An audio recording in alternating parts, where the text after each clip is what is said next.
Welcome to the Commonwealth Matters. I'm Richard Nelson, Executive Director of the Commonwealth Policy Center.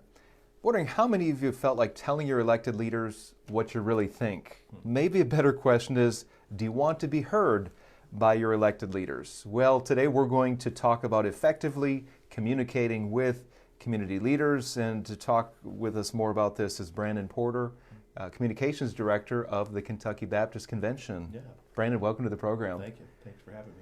I thought it would be good to go to somebody who has some background in professional media, and then also, of course, you were a news reporter for WBKO in Bowling Green for a while, and also pastored churches over the years. Yeah. So I couldn't think of a better guest to help us to think through this issue, especially in this day and age, Brandon, where it's very divisive, political tensions are high, and it seems like everybody has an opinion, doesn't it? They want to tell somebody something, but it's important for us to understand how to convey those opinions in the right way, in the right context, at the right time. And so I thought we'd hear more from you and your perspective. Yeah. So let's focus on first, the political climate, I guess. It's as divisive as I've ever seen it. I don't know if there's been a more troubling political time that we're in. And that's part of the conversation, right? So with that in mind, there's a lot of hot button issues that as soon as you mention a phrase or a word, the walls could go up, or the radar's going to go up anyway. So I guess, is that where we start, just understanding the cultural context that we're in?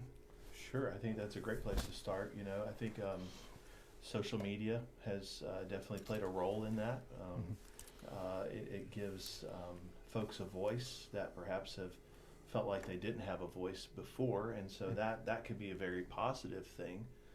But the other side of that is sometimes because of social media, I think we believe there is sort of this level of anonymity that's not really there. Yeah. In fact, it's almost the opposite. And so if you and I get in a spat on social media, you know, if we got in an argument sitting here in this studio, it would just be the two of us. Yeah.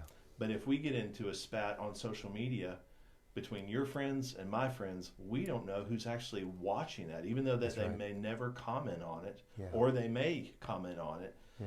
It's just a very different dynamic, but somehow it does feel very anonymous, even though it's not. That's right. Well, because you're at your home office or somewhere private, behind a screen, and you have you're really not thinking how many people are watching that, or the fact that there could be screenshots of posts or conversations. Sure.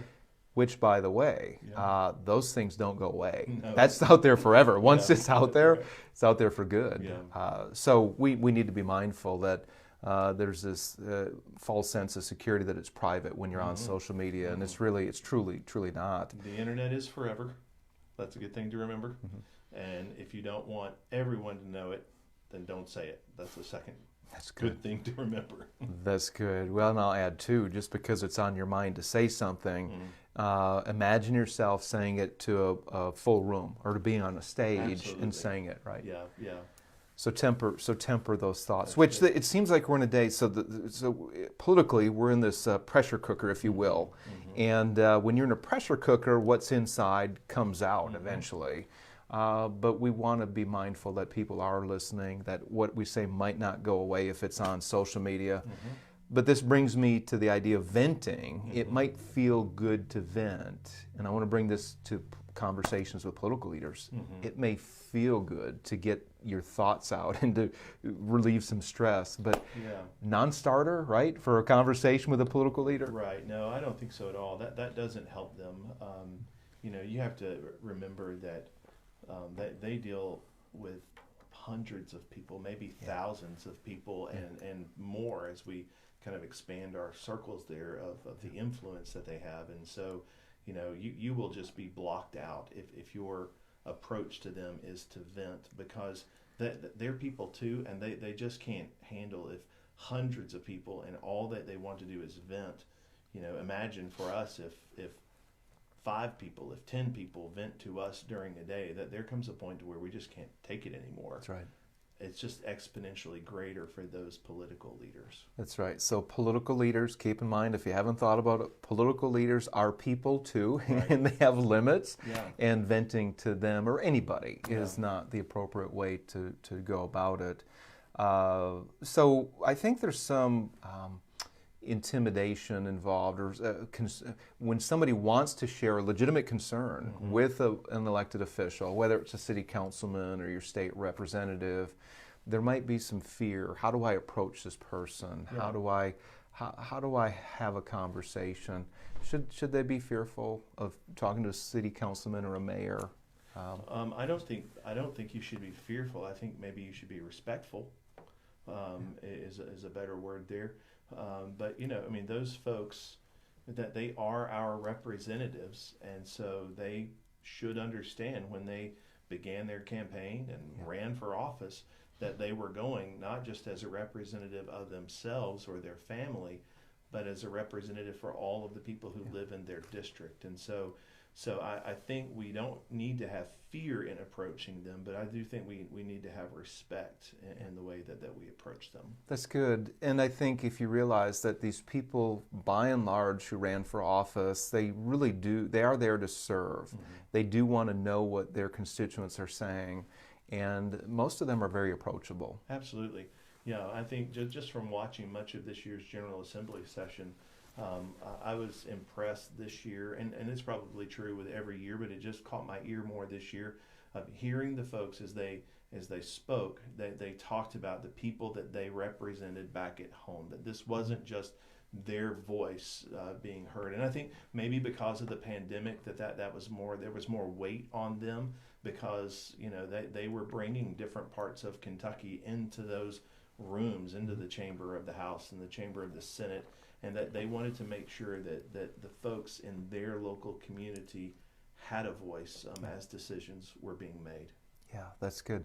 I want to go back to context. So let's say you have an issue of concern that's come up in your community. You used to live in Glasgow. Let's say there was a issue in Glasgow that you had some concern as a resident there. How would you go about contacting a city issue, let's say? Of course, at the city level, you have a city council, you have a mayor. Mm-hmm. If you were a concerned citizen, maybe there's too much noise in your neighborhood, or loud trucks going by, and you wanted to see what the mayor and city council could do about that. How would you? What would you do? How would that start? How would that look? I think a great word to keep in mind there is personally. Yeah. So catching them outside of Walmart, or catching them outside of Dollar General, or if I see them pumping gas, that's not necessarily the place to catch them and corner them in this issue. If I were to see them, I might plant the seed and say, oh, hey, I've been wanting to talk to you. Can we set up a time to get together? Or how can I share this? So just beginning to plant the seed if you happen to see them out in the community. But I think personally, in the sense that all of these folks are connected to city government, county government, state government, federal government. They all have web pages. They all have email addresses. They all have phone numbers. And so, the first route would be to try to contact them there through what they have given publicly. Here's the way to contact your mayor. Here's the way to contact your judge executive. On and on it goes. A lot of them, probably most of them, have a Facebook page where they personally, it's either their campaign page, or if they've won the office, they are now moving forward and they want to report back with here's what's going on. That Facebook page or an Instagram page may offer some more information, or Instagram account, may offer more information on how you can connect with them. And so I'm trying to connect with them as personally as I can. That's my first attempt, rather than doing something out in public and which could be perceived as trying to embarrass them or call them out. I'm trying to use what the methods that they've given me, the citizen, to communicate with them. I'm trying to respect that, and I'm trying to it may be a text message, it may be a phone call, it may be a face-to-face meeting, it may be exchanging emails. I'm trying to find a way to connect with them personally. You know, Brandon, that's good advice to not catch them off guard if you see them out and about in their community, because they've had a busy day, probably a full schedule, and they're worn out and probably not ready for a big issue being foisted on them while they're pumping gas or doing some grocery shopping. You know, I think that connects with something that you said earlier, which we say, but maybe we don't make a big enough deal about it, is that they are people too. Many of them have a spouse at home. Many of them have children who are playing in a Little League game, and they're trying to get there, you know, that they have some other obligation that's happening right now. And if you take 45 minutes when they were just trying to hustle through this stop to get to the next appointed location, the reality is that if you do that, you're not treating them like a person. You're treating them like a commodity.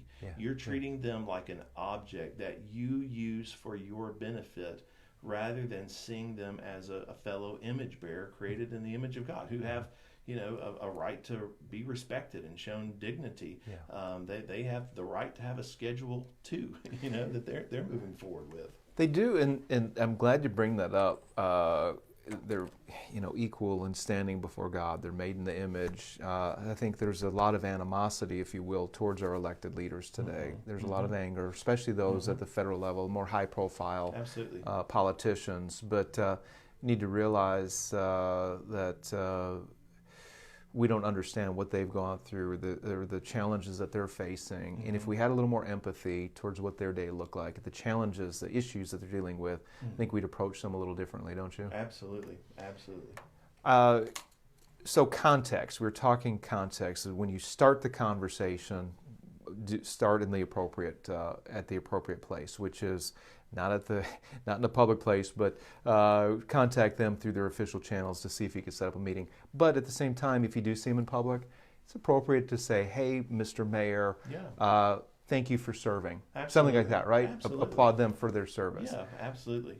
Which is well, or even, you know, if you can affirm something they've done, you know, on that local level. Thank you for putting that new layer of asphalt out on the main drag, you know, or in my neighborhood, or you know, for building up the playground down the street. I know that's important to lots of families in our community. Yeah, absolutely. There are, I think that's important to note too. There are always places where we can affirm. You know? And there's no downside to that, right? No, not at all. That's right. People need to be affirmed. And especially our political leaders, those who I believe most have gotten in with the right intentions. They want to serve, and it is a tough job. Political leaders isn't there just to tell people what to do, contrary to what some people might believe, but they are there to serve and to make a better community. Absolutely. And a better Commonwealth if they're serving at the state level. If you're just joining us, I'm Richard Nelson, Executive Director of CPC, here with Brandon Porter, Communications Director for the Kentucky Baptist Convention. We're going to take a quick break, and we'll be back in just a moment. Welcome back to the Commonwealth Matters. I'm Richard Nelson, Executive Director of CPC, here with Brandon Porter, and we are talking about effectively communicating with your leaders. And Brandon, we are hosting a conference coming up soon, Christianity and Culture Conference. We're going to talk about how Christians can engage the culture in an effective way, and you're going to be presenting on this topic of effectively communicating with our leaders. And you and I have had a couple of conversations about this, and we agreed that this would be a really timely topic for us. So give us a couple of, if you could, some teasers of what you want. I know we probably touched on some of it, but we have, and so I think that's really important. In the first segment, we talked about not treating our political leaders like commodities, but treating them like people. I think that's very important. We tend to think of our political leaders like we would a company that's devoid of humanity. That's not true. You know, these are people. There are lots of layers. You know, the higher you go in office, as far as the from local to the federal level, there's lots of bureaucracy and lots of red tape. But there's still people at every level, that they are people. And so I want us to think about that and to keep that in mind, and the way that we think of them, of the way that we pray for them, in the way that we approach them and communicate with them. as leaders. I think, another thing that we have to think about is the way that Christians are called to communicate with leaders.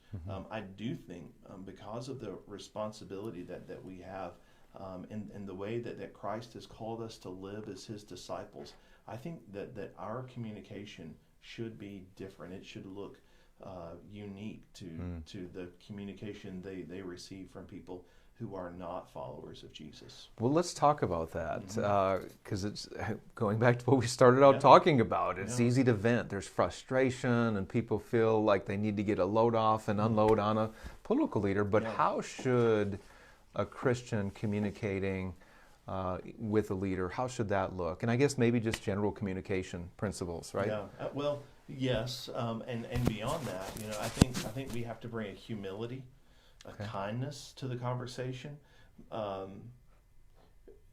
We see Jesus interact with Pharisees. We see him interact with officials in the Roman government from time to time. We never see him vent to them. We never even see him necessarily.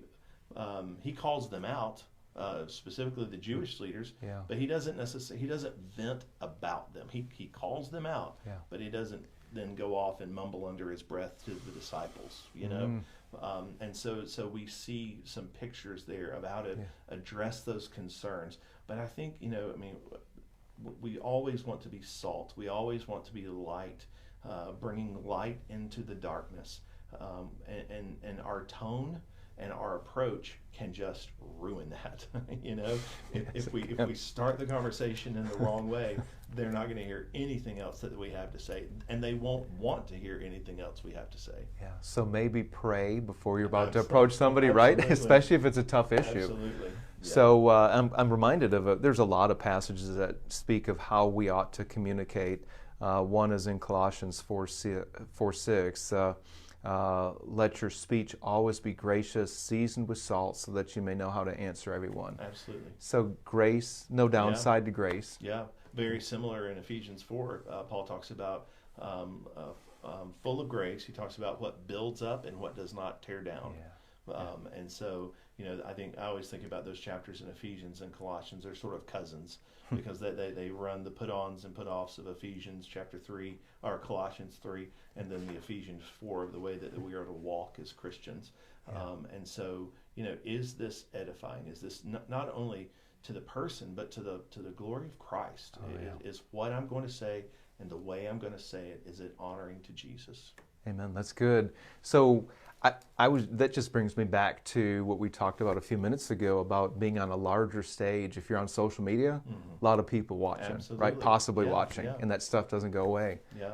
But you want to talk about a really big stage? I mean, the Creator's watching, and he's present. If you're a believer, he's there. Yeah. I mean, nothing is hidden from him. But I think from that perspective, as somebody who says they're walking with Jesus, to be reminded that He is there. Yeah. And there's also, we do have supports, not just through the Word, but the Holy Spirit guides us too. Yeah. Can temper us in our emotions. We might be angry or upset, but the Holy Spirit can temper that. Yeah, absolutely. I have a grandfather, Bill Porter is his name, and he's been gone for about 5 years now. He was actually the man that the Lord used to lead me to Christ. In his retirement years, he drove a school bus, and our family is originally from Georgia. He took a group of school kids to the Jimmy Carter Center in Atlanta one time. Jimmy Carter was there. He was there. And so he's out, he's meeting the children and, encouraging them. And my grandfather says to him, Mr. Carter, it's an honor to meet you. And here are the things that I'm grateful for and I agree with. But here are the things. And he said, I told him I didn't vote for him. And I told him because I don't agree on these issues. That has stuck with me. That's probably 25 years ago that happened or more. And that has stuck with me in the way that he handled that conversation, that he was respectful and gracious. He was affirming. But then he also communicated. These are values that I hold, and I just couldn't follow the platform, of your administration on these things.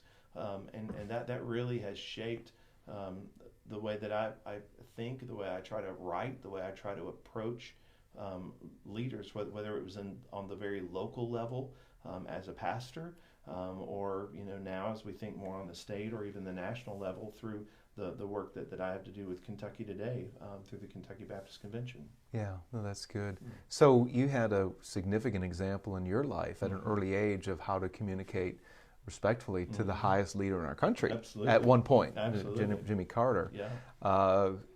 Fascinating. And I think we would do well too if so that leads me to this, if we are questioning how to communicate well, look at how other people do it, right? I think there's some Kentucky Today, I think, and the Kentucky Baptist Convention has found a way to communicate effectively and respectively.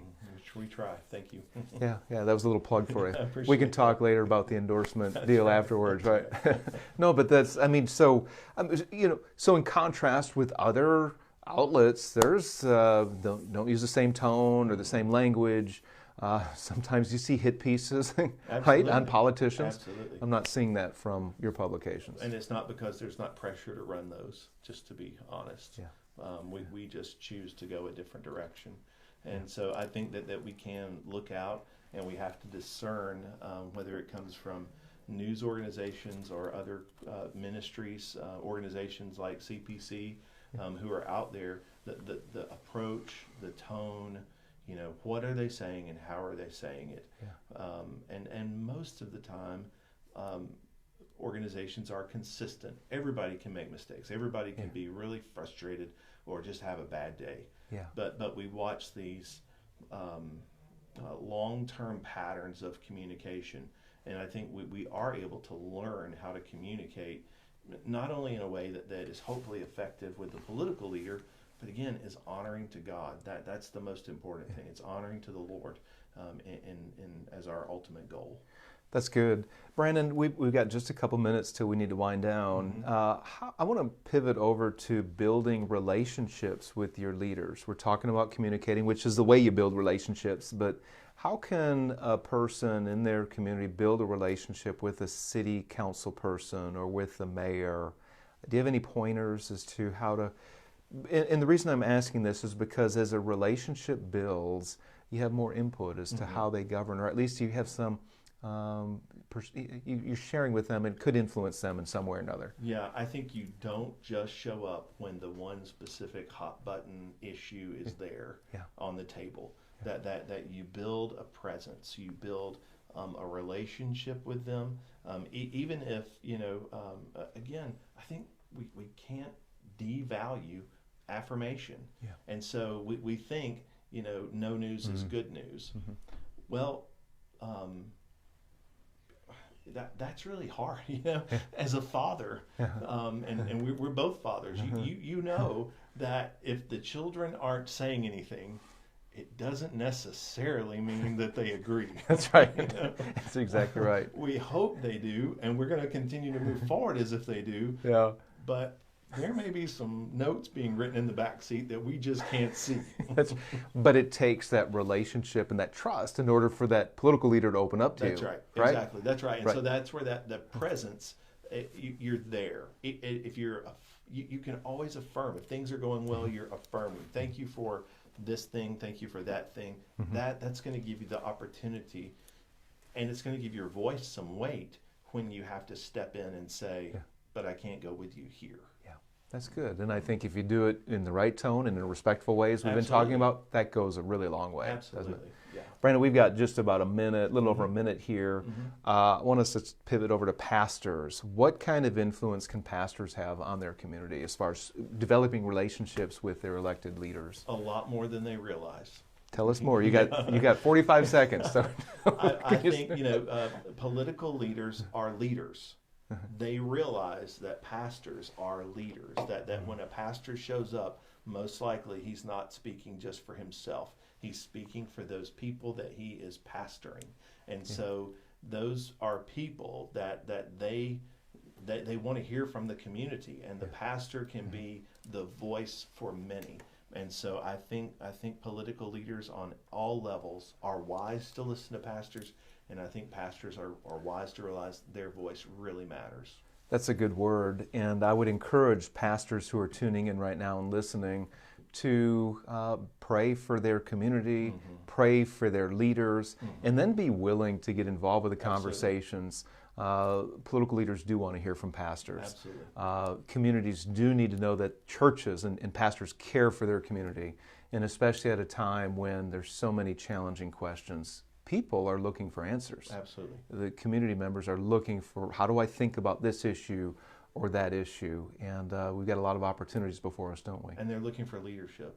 Whether we act like it or not, we've got to have leadership if we're going to push through whatever's ahead of us. That's good. Well, on that note, Brandon, we're going to have to close. Thank you so much for joining us. Glad to be here. All right, God bless. Mm-hmm.